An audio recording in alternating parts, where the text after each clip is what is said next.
মনুষ্যত্ববোধ বলে কোনো জিনিস যা আছে সেটার থেকে বহু গভীরে নিয়ে গেছে এটা নিশ্চিহ্ন করার জন্য। মনুষ্যত্ববোধ যেন কারো না থাকে, নৃশংস অবস্থা। প্রতিটি জিনিস যে হয়েছে এখানে যতটাই শুনি অবিশ্বাস্য মনে হয়, এটা কি আমাদেরই জগৎ, এটা কি আমাদেরই সমাজ, আমরা এটা করলাম।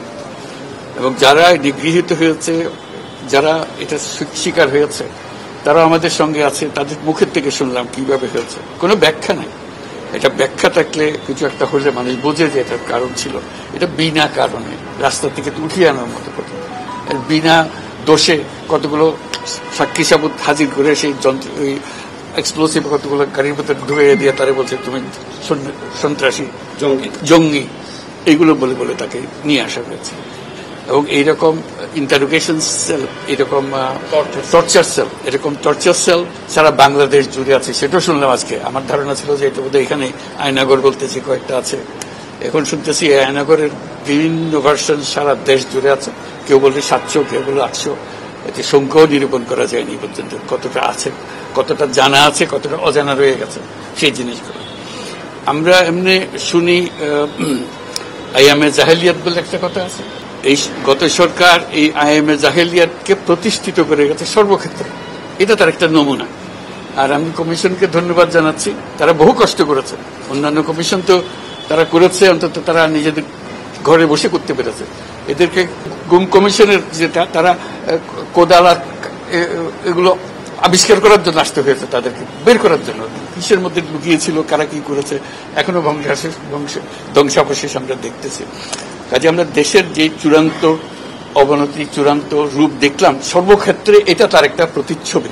কাজে গুম কমিশন যেটা আমাদের সামনে নিয়ে আসলো, সেটা হলো যে কি পরিমাণে একটা দেশকে সর্বদিকে ধ্বংস করা যায়, এমনকি মানুষের একেবারে সামান্যতম যে মানবিক অধিকার সেটুকু থেকে বঞ্চিত করে রেখে দেওয়া হয়েছে।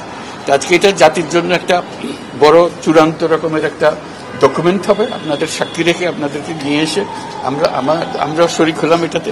যারা এই ভুক্তভোগী তাদের সঙ্গে কথা বললাম, কয়েকজনের সঙ্গে। ভুক্তভোগীদের সংখ্যা আমার জানার মতো 1700 প্লাস, 1750 প্লাস এরকম যারা ভুক্তভোগী। অজানা কত এটা তো আমরা আর জানি না। কেউ বলে যে এটা 3000-এরও বেশি হবে। কাজে সেটাও আমরা ধরে নিলাম যে একটা সীমারেখা দরকার, যেটা আমরা অজানা, এটার উপর কেউ প্রমাণ দিতে পারেনি। এই যে উধাও হয়ে গেছে, মানুষ নিশ্চিহ্ন হয়ে গেছে, কেউ বলতে পারছে না সে কথা। তার মেয়ে আপনাদের সামনেই ছিল আজকে, যে বলছে আমার মাকে কোথায় নিয়ে যাওয়া হয়েছে আজ 9 বছর করে। 9 বছর ধরে আমরা আর খোঁজ পাইনি। সে নিজেও ছিল, 11 বছর বয়সে ছিল, সে মায়ের সঙ্গে ছিল, তাকে রেখে মাকে নিয়ে চলে গেছে। এই হলো সামান্য একটা দৃশ্য।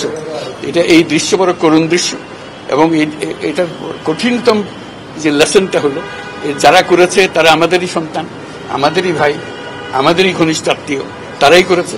এবং আমরা এই সমাজকে যদি এর থেকে বের করে না আনতে পারি, তাহলে এই সমাজ তো টিকে থাকবে না। যে এইভাবে যদি আমাদের হয়, আমাদের সন্তানরা যদি এগুলো করে এবং তারা যদি এইরকম কাজ করতে পারে, যে মানুষের পক্ষে যেটা সম্ভব। একজন বলছিল ওই যে খুপড়ির মধ্যে তাকে রাখা হয়েছে, গ্রামে তো মুরগির খাঁচা এর চেয়ে বড় হয়, এরকম অবস্থা। মুরগিও নড়াচড়ার যেরকম জায়গা পায় না, ওরও নড়াচড়ার কোনো জায়গা নেই। ওকে ব্যবস্থা রাখা হয়েছে, মাসের পর মাস, বছরের পর বছর তাকে ব্যবস্থা রাখা হয়েছে।